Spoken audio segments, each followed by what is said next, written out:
안녕하세요. 오늘도 사연살롱을 찾아주셔서 감사합니다. 저는 50대 중반의 여성이에요. 얼마 전 저는 결혼 20주년을 맞아서 남편하고 바닷가로 여행을 갔어요. 요즘은 여행 다니기가 전보다 좀 편해진 것 같아서 좋더라고요. 오랜만에 애들 없이 남편하고 단둘이 오붓한 시간이었어요. 그렇다 보니 20년도 더 된 예전 일이 생각나서 이렇게 사연을 보내요. 제가 어릴 때 엄마는 동네에서 식당을 하셨어요. 그래서 친구들은 저한테 밥이라고 부르기도 했어요. 아이들이 식사 때에 놀러 오면 엄마가 식당으로 불러서 밥을 차려주셨거든요. 작은 가게였지만 엄마 손맛이 좋아서 다들 엄마가 해주는 음식을 좋아했어요. 어떤 친구들은 자기네 집밥보다 우리 식당 밥이 맛있다며 일부러 식사 시간에 와서 밥을 먹고 가기도 했어요. 야, 니네 자꾸 우리 식당에 와서 밥 먹으면 엄마한테 안 혼나? 엄마들은 엄마가 한 음식보다 다른 사람이 한 음식 좋아하면 싫어하잖아. 괜찮아. 우리 엄마도 니네 엄마 반찬이 훨씬 맛있대. 그래서 오늘 열무김치 사오라고 돈도 주셨어. 라고 할 정도로 엄마 음식은 인기가 있었어요. 저는 그런 엄마가 자랑스러웠고 저도 엄마처럼 음식을 잘하고 싶어서 요리를 가르쳐달라고 조르곤 했어요. 집에 요리 잘하는 사람은 한 명이면 돼. 뭘 너까지 하려고 그래. 그러지 말고 넌 공부해. 공부해서 번듯한 직장 들어가야지. 라며 저를 영어 수학학원에 보내셨어요. 아빠는 법대를 나오셨는데 사법고시 공부만 10년 넘게 하다가 결국 시험에 떨어져서 포기하셨다고 해요. 다른 건 못하고 나이만 먹다 보니 회사를 들어갈 수도 없었고요. 사업을 하려다가 자금을 대줄 곳을 찾지 못해서 접게 되었고 할 수 없이 시골 할아버지 밭에서 일하고 채소들을 운반하는 일을 하셨어요. 그래도 네 아빠 덕분에 우리 가게 재료가 제일 싱싱하잖아. 어디서 이렇게 금방 딴 채소를 구할 수 있겠어? 라고 할 정도로 엄마는 긍정적이셨지만 저와 오빠한테는 늘 안정적인 직장에 들어가서 자리를 잡으라고 하셨어요. 저희 공부를 시키는 일이라면 앞뒤 안 가리고 다 하셨죠. 돈이 많이 들어가는 과외나 특강도 전부 등록시켜 주시면서 돈은 엄마가 더 벌면 된다고 하셨어요. 엄마 음식 솜씨가 좋다 보니 잘 사는 집에서 반찬 주문을 하는 경우가 좀 있었거든요. 엄마는 그럴 때마다 수고비를 두둑히 받아서 식당 수입만으로는 감당이 안 되는 저희 교육비를 채우셨어요.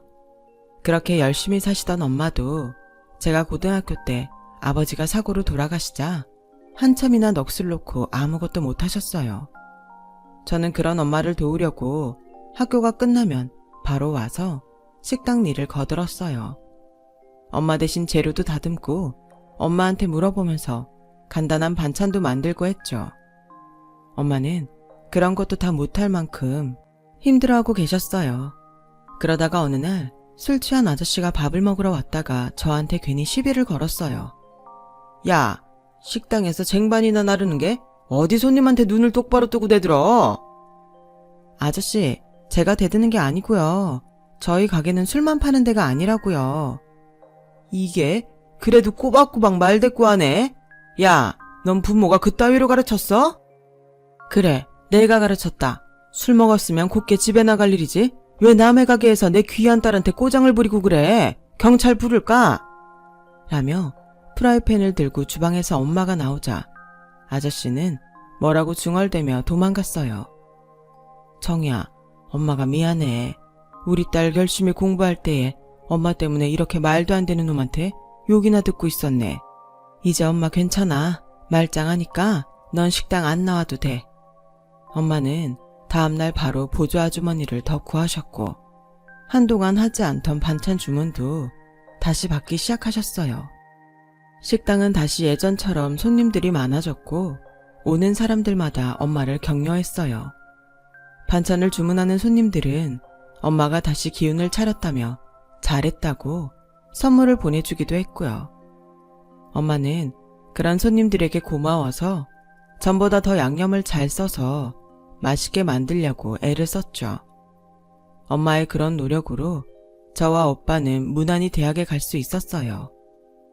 2살 더 어린 오빠가 군대에 가 있는 사이에 저는 대학을 졸업해서 대기업의 인턴으로 들어갔어요.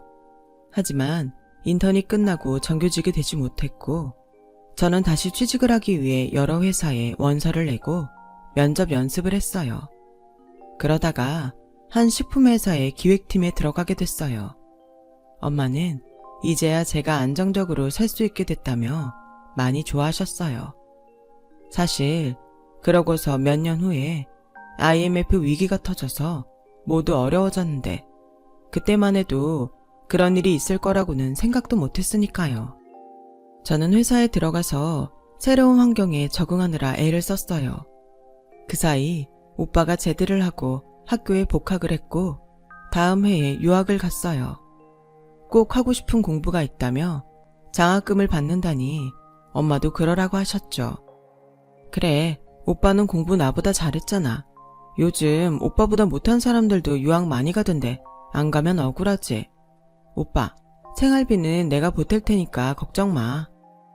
야, 됐어. 나도 모아놓은 돈 있어. 모양 빠지게 무슨 동생한테 용돈을 타냐? 외국 나가서 사는데 그게 뭐가 중요해. 받을 수 있을 때 받아. 무슨 일이 생길지 어떻게 한다고 돈을 안 받아. 너야말로 엄마 잘 모시고 있어. 엄마 점점 나이 드시는데 건강도 신경 써야지. 돈 잘 모아놔.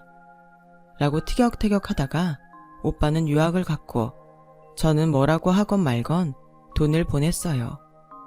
그렇게 몇 년이 더 지났고 저는 IMF 때에 회사를 그만둘지 심각하게 고민했어요. 회사에서 젊은 직원들도 퇴직하라고 자꾸 권고를 했거든요. 다들 어려우니 뭐라고 할 수 없지만 어떻게 네 나이 사람들 보고 회사를 그만두라고 하니? 참 너무하네. 하긴 요합은행 있잖아. 거기는 신입사원들도 전부 채용 취소했다고 하더라.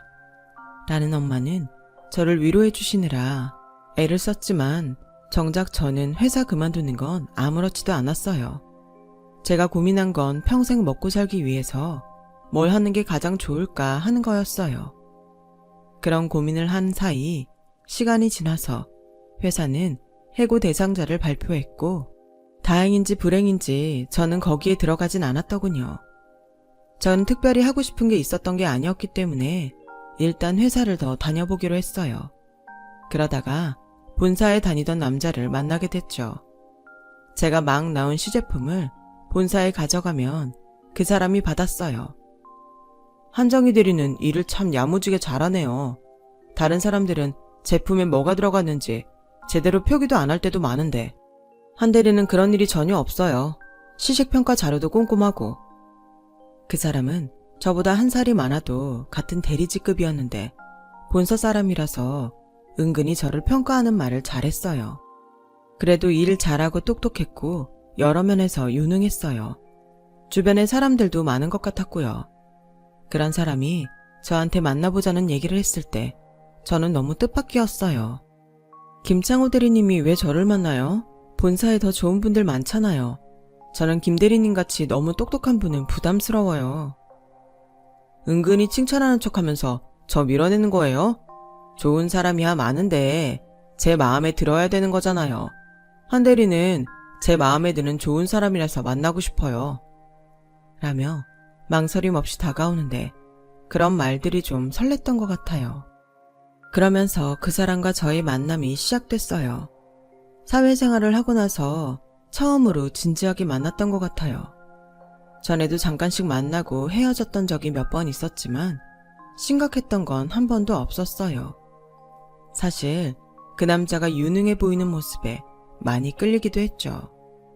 저와 그 사람이 만나는 동안에 오빠는 유학을 마치고 귀국했어요.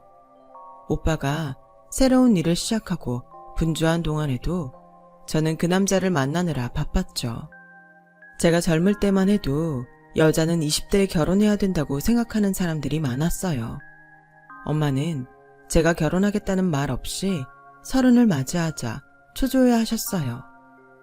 저는 남자와 2년 가까이 만나고 있었지만 집에 말을 하지 않았어요. 어떻게 될지 모른다는 생각에 쉽게 말을 꺼내기 어렵더라고요. 그 사람이 결혼에 대해서는 말한 적이 없었고 저도 그랬어요. 남자는 워낙 여기저기 동호회도 많이 다니고 인기도 있었기 때문에 어쩌면 이대로 헤어질지도 모르겠다는 생각도 했었죠. 그래서 만난 지 3년 되었을 때 제가 먼저 그만 만나자고 마음먹었는데 뜻밖에도 남자가 결혼 얘기를 꺼내더라고요. 정말 나하고 결혼할 마음이 있는 거야? 아니면 내가 뭐하러 그렇게 오래 만났겠어? 그럴 생각 없으면 진작에 관두고 다른 여자 찾지. 왜? 결혼하기 싫어? 싫다는 게 아니라 그렇게 생각하는 줄 몰랐지. 결혼 내색을 전혀 안 했잖아. 다른 사람들도 많이 만났고. 사회생활 하는데 당연히 이 사람 저 사람 만나서 평가를 해봐야지. 그렇게 만나봐야 누가 더 나한테 편한 사람인지 알 수도 있고 너도 그러면서 뭘. 저는 누가 더 좋은 사람인지 저울질하려고 다른 사람들을 만난 적은 없었지만 그 사람이라면 저런 생각을 할 만하다는 마음이 들어서 별 말하지 않았어요. 한편으로는 저한테 결혼하자고 해준 게 좋기도 했고요. 사람 마음이란 게 참 희한한 게 그래도 내가 다른 여자들보다 괜찮다는 평을 받은 것 같아서 나쁘지 않더라고요. 그렇게 사람 저울질하고 평가하는 게 나쁜 걸 알면서도 저는 그것마저 남자의 능력으로 받아들였어요.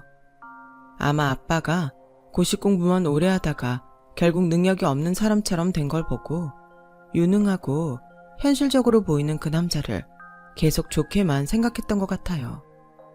제가 결혼을 한다고 하자 엄마와 오빠는 많이 놀랐어요. 나야 우리 딸이 좋다고 하는 사람이라면 찬성이지. 그래도 오빠가 같은 남자 입장에서 한번 보는 게 좋을 것 같다.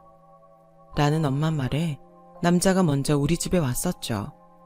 오빠는 저를 조용히 부르더니 일단 나나 집안일에 대해서 너무 자세히 얘기하지는 마. 너도 확신이 안 서니까 그동안 집에 말 안 한 거잖아. 좀 지켜보자. 저는 오빠 말대로 하기로 했어요. 그렇게 저희 집 인사가 끝나고 남자 집에 갔을 때였어요. 남자 부모님은 두 분 다 차갑고 딱딱한 인상이라 만나자마자 좀 주눅이 들었어요.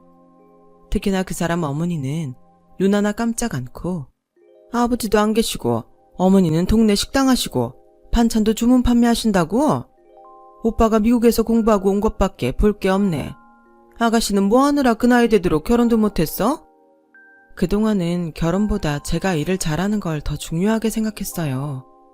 그거야 핑계고 아가씨 집안이 별 볼 일 없으니까 누가 선뜻 나서는 사람이 없었겠지.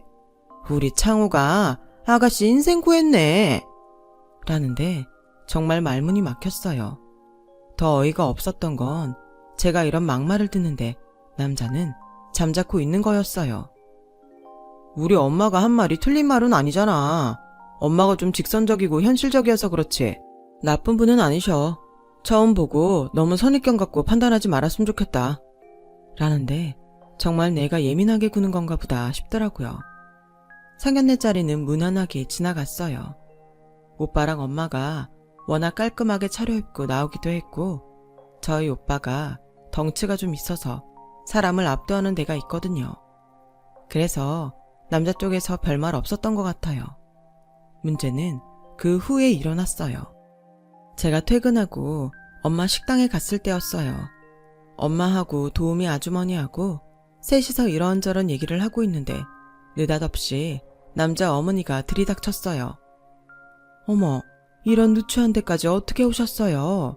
이리 좀 앉으세요. 네, 앉는 건 됐고요. 창호가 정희 어머니 솜씨가 좋다고 해서 저도 반찬 좀 시켜볼까 하고요. 친구네 가져갈 거랑 똑같이 갈비찜 2개요. 근데 갈비찜 같은 것도 해보셨어요? 그럼요. 갈비찜 주문도 꽤 들어오거든요. 제가 정말 좋은 재료로만 해드릴게요. 그래야죠. 실은 오늘 혼수 얘기도 좀 할까 했는데 그건 다시 날짜 잡아서 얘기하죠. 답답해서 못 있겠네요. 그럼 부탁해요. 하고 자기 할 말만 하고 쌩 가버리더라고요. 저는 남자한테 이게 무슨 경우냐고 따졌고 남자는 전보다 더 무심하게 난 별 생각 없이 사실 그대로 말했어. 어머니 음식 솜씨 좋으신 거 맞잖아. 그러니까 엄마도 한번 사보고 싶었나 보지. 내가 엄마 마음까지 일일이 통제할 수는 없잖아. 그냥 좀 넘어가. 그런 문제가 아니잖아. 사돈 될 사람한테 어떻게 이런 예의 없는 행동을 해? 아무리 시어머니여도 엄마가 사부인인데 무슨 태도가 일반 손님만도 못해? 그럼 우리 엄마가 니네 어머니한테 굽신굽신해야 돼? 사돈 되는 거면 그래야 되는 거야. 가게가 좁으니까 좁다고 한 거고 갈비찜을 해본 적 있는지 물어볼 수도 있는 거지. 너 생각보다 더 편견이 심하구나. 저는 점점 남자에게 정이 떨어졌어요. 3년을 사귀면서도 저를 그렇게 생각하는 줄은 몰랐거든요. 냉정하고 차갑게 느껴져도 그게 유능하고 이성적이어서 그러려니 했는데 점점 그게 아닌 것 같다는 마음이 들기 시작했어요. 엄마는 정성을 다해서 갈비찜을 만드셨고 그걸 보는 저는 괜히 속상했어요. 고기도 한우로 하고 이렇게 재료도 좋은 것만 쓰는데 돈 많이 받아. 이런 건 돈 받는 거 아니야. 그냥 해줄 수도 있어. 그 어머니 하는 거 봤잖아. 어떻게 그냥 해줘? 너도 말 그렇게 하지 마. 네 시어머니 되실 분이잖아. 라며 엄마는 땀을 뻘뻘 흘리면서 일을 하셨어요. 그리고 다음날 저는 정말 생각지도 못한 광경을 목격했어요. 회사 아래 카페에서 팀장님과 업무 얘기를 하고 있는데 그 남자 어머니와 엄마가 같이 들어왔어요. 보니까 남자 어머니는 핸드백만 달랑 들고 있고 엄마가 보자기에 싼 묵직한 짐을 들고 힘들게 서 계셨어요. 엄마, 여기 어떻게 왔어? 허리도 안 좋은데 이건 다 뭐야? 이거 갈비찜 사부인께서 무겁다고 좀 들어다 달라고 하시네. 그 말에 열이 받아서 그 사람 어머니를 돌아보는데 팀장님이 남자 어머니한테 인사를 하더라고요. 팀장님 어머니 친구분이라네요. 내가 순정이한테 갈비찜 가져가라고 하니까 자긴 이 아파서 못 먹는다고 자기 딸 갖다 주라고 하더라. 근데 둘이 같이 일하는 줄은 나도 몰랐네. 정희 어머니 얘한테 주면 돼요. 라는 남자 어머니 말에 엄마가 힘들게 팀장님한테 갈비찜을 주려는 걸 제가 얼른 받아서 테이블 위에 올려놨어요. 일하는 시간이라 바쁘지? 내가 시간이 지금밖에 안 돼서 왔어. 그럼 일 열심히 하고 너도 우리 예비 며느리 잘 좀 봐줘. 라더니 엄마한테는 눈길도 안 주고 가버리더라고요. 제가 화가 나서 뒤쫓아 나가려는데 엄마는 저를 막으면서 다독이셨어요. 팀장님은 괜히 미안해하며 제 눈치를 받고 저는 화가 나서 일이 손에 안 잡혔어요. 퇴근하고 회사를 나오는데 남자가 저를 기다리고 있더군요. 가자. 어머니가 저녁 먹으면서 혼수 얘기할 게 있으시대. 내가 엄마가 갈비찜 배달했다는 문자는 봤어? 아, 그거? 어머니가 엄마랑 갈비찜 들고 오셨나 본데 그게 왜 사과할 일이야? 요새 우리 엄마 허리 아파서 고생하시는데 당연히 사과할 일이지. 갈비찜도 만들어주고 배달까지 하고. 우리 엄마가 당신 어머니 심부름꾼이야? 말은 바로 하자. 갈비찜 값은 어머니가 안 받으신다고 한 거고 정말 힘드셨으면 하지 마셨어야지. 왜 니네 어머니 결정까지 사과하라고 그래. 그동안 없이 산다고 무시 많이 당하고 산 건 알겠는데 이런 식으로 열등감 드러내지 마. 너야말로 당신 어머니라고 말한 거 사과해. 와, 진짜 할 말이 없다. 나 오늘 그 자리에 못 가니까 그런 줄 알아. 적어도 혼수얘기 같은 걸 하고 싶으면 상대방 시간은 되는지는 물어봐야지. 라고 하고는 집으로 돌아왔더니 그새 남자 어머니가 엄마한테 전화를 했더라고요. 오늘 혼수 얘기하자고 너 보자고 했는데 네가 안 왔다면서 혼수 목록을 쭉 불러주는데 이렇게나 많이 해달라고 할 줄은 몰랐다. 라길래 엄마가 전화로 받아 적으신 걸 봤더니 정말 가관이었어요. 신혼집에도 당장 필요하지 않은 것까지 비싼 외제로만 하는 것도 모자라서 시댁에 몇백만 원짜리 안마의자하고 이탈리아 부엌 싱크대까지 해달라더군요. 저는 당장 전화를 했어요. 의사 변호사 집안에서도 이렇게는 요구 안 할 거예요. 창호 씨가 무슨 교수인 것도 아니잖아요. 저랑 똑같은 회사원이고요. 시댁에서 해주시는 건 20평짜리 전세인데 이런 고급 물건들이 다 어디 들어가요? 나야말로 이 정도도 못 받을 거면 너 같은 애 집에 못 들인다. 입이 삐뚤어졌어도 말은 바로 해야 한다고. 솔직히 너 뭐 볼 거 있다고 우리가 너네랑 사돈을 맺겠니? 너도 계산해 봤으니까 창호랑 결혼하겠다는 거잖아. 그럼 우리도 그만큼 받아야 되지 않겠니? 저는 그런 거 계산해 본 적 없어요. 근데 이 결혼 정말 해야 할지 진지하게 생각을 해봐야 될 것 같아요. 예, 그런 말은 우리가 먼저 해야 맞는 거지. 네가 뭔데 결혼을 생각해 본다 만다 그러냐? 저는 전화를 끊고서 바로 남자한테 연락했어요. 솔직히 얘기해봐. 왜 나랑 결혼하려고 했어? 네가 제일 적절하다고 했잖아. 엄마도 너나 니네 집이 대학이 편할 거고 나도 네가 옆에 두기에 쪽팔릴 정도도 아니고 너무 잘나서 피곤하게 굴지 않으니까. 그리고 엄마가 그러시는데 네가 정말 결혼 안 할 거면 한복 맞출 때 오지 말라고 하시네. 너는 혼수가 많은 것 같으면 잘 타협할 생각을 해야지. 무슨 생각으로 결혼을 한 해 만에 그런 얘기를 해. 네가 그런 말할 입장이야? 이 결혼 깨도 우리가 깨. 저는 그제서야 남자가 저를 얼마나 우습게 여기는지 확실히 깨달았어요. 오빠는 그동안 있었던 얘기를 다 듣더니 일단 약속을 잡으라고 했어요.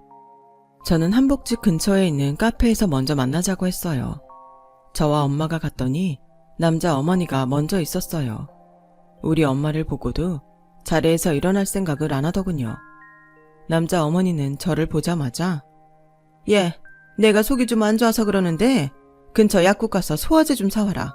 정희 어머니는 거기 제가 시킨 차 나왔는데 좀 갖다 주세요. 라며 심부름부터 시키더군요. 그러자 카페 매니저가 나와서 저와 엄마한테 정중히 고개 숙여 인사했어요. 사장님하고 사모님 오셨어요. 소화제 저희가 직원한테 사오라고 하겠습니다. 차는 제가 가져올게요. 라며 차를 갖다 놓고는 따로 의자를 가져왔어요. 사모님, 허리 불편하신데 여기로 앉으세요. 이 의자가 편해요. 이게 다 무슨 소리야? 사장님, 사모님이라니? 이 사람들이 여기 사장이에요? 이 건물 주인이세요. 모르셨어요? 카페 매니저 말에 남자 어머니는 놀라서 입이 벌어지더군요. 그때 오빠가 성큼성큼 안으로 들어왔어요. 죄송합니다. 정희가 이렇게 만나서 얘기해야 자기 말을 들어줄 것 같다고 해서 학교 끝나자마자 바로 왔는데 좀 늦었네요. 학교요? 무슨 학교요? 라며 어리둥절한 남자 어머니에게 엄마가 우리 정석이 땡땡대학 경영대 교수예요. 오빠가 미국에서 MBA 받았다는 건 제가 미처 말씀 못 드렸네요. 이 건물도 제가 오빠 생활비 쓰라고 보낸 돈 모아서 오빠가 주식을 사뒀대요. 그게 많이 올라서 한국 오자마자 제 이름으로 이 건물 사줬고요. 엄마는 여기 옆에 있는 고급 한정식 운영하세요. 아니, 전에 봤을 때 분명히 그 지저분한 식당에서 만났는데? 그 식당 거기에 일하는 아주머니한테 넘긴 지 좀 됐어요. 그날은 엄마가 아주머니 도와드릴 게 있어서 가셨던 거고요. 이 정도면 제가 이 결혼 안 하겠다고 해도 되겠죠? 그쪽에서 제가 가진 거 없어서 신분 세탁하는 거라고 했잖아요. 아니, 근데 저번 상견례 때는 왜 이런 얘기를 안 한 거예요? 이거 우리 떠보려고 한 거 맞죠? 제가 그러자고 했습니다. 이렇게 계산적인 모습이 저한테 다 보이는데 정희가 순진해서 잘 모르는 것 같아서요. 이 결혼 저희가 안 합니다. 라고 오빠가 말하자 저희 가족은 전부 자리에서 일어났어요. 그러자 시어머니는 얼른 엄마 손을 붙잡고 아이 사부인 이렇게 끝내면 어떡해요. 몇 번 만나보기만 했을 뿐인데요. 혹시 섭섭하신 거 있었으면 마음 푸시고 다시 얘기해봐요. 이거 놓으세요. 우리 애한테 할 말 못할 말 다 해놓고서 이제 와서 뭐요? 그리고 제 아들이 교수이고 제 딸이 여기 건물 주인이니까 이젠 제가 사부인입니까? 저는 그쪽한테 할 도리 다 하느라 예의를 지켰던 거예요. 앞으로 사람 함부로 무시하지 말고 겸손하게 사세요. 정말 잘못했습니다. 우리 아들 받아주세요. 네? 이렇게 일방적으로 끝내시면 어떡해요? 카페 한복판에서 소란을 피웠고 카페 매니저는 손님, 자꾸 이러시면 저희도 경찰 부르겠습니다. 다른 손님들한테 피해 안 가게 얼른 나가주세요. 계속 잘못했다고 하는 남자 어머니를 끌어냈어요. 그날 밤 남자는 저에게 계속 전화를 했고 문자로도 미안하다고 하더라고요. 남자는 출근길에 회사 앞으로 찾아와서 우리 다시 얘기해보자. 결혼이 얼마나 중요한 건데 이렇게 쉽게 그만둬? 나 쉽게 그만둔 거 아니야. 그리고 중요한 거니까 김창호 씨하고 안 한다는 거야. 또 머리 굴려서 적당한 여자 찾아봐. 근데 내가 팀장님한테도 당신네 어떤지 다 얘기했거든? 당신 회사에도 소문 다 나서 앞으로 좀 힘들 거야. 여기 경비 아저씨, 이 사람이 자꾸 저 쫓아오는데 여기 못 들어오게 해주세요. 라고 말하고 회사로 들어왔고 남자는 저를 부르다가 경비한테 제지를 당했어요. 그 후에도 남자는 미안하다고 계속 회사로 연락하다가 저희 팀장님한테 한 소리 듣고 망신만 당했죠 뭐. 저는 그 일을 겪고 결혼 평생 못하겠다고 생각했거든요. 그런데 곧 저에게 정말 좋은 인연이 생겼고 그 순수하고 따뜻한 남자와 결혼을 해서 지금까지 잘 살고 있답니다. 시간이 지나고 보니 그 남자 집안과의 일은 인생의 액땜이었던 것 같아요. 서로 알아보고 사랑할 수 있는 사이는 정해져 있나 봅니다. 제 얘기는 여기까지예요. 제 이야기 들어주신 분들 모두 행복하세요. 좋은 일만 가득하고 건강하시길 바래요. 감사합니다. 여러분, 사연 댓글에 응원과 현명한 조언 부탁드려요. 좋아요와 구독은 저에게 큰 힘이 됩니다. 오늘도 좋은 일 가득하세요.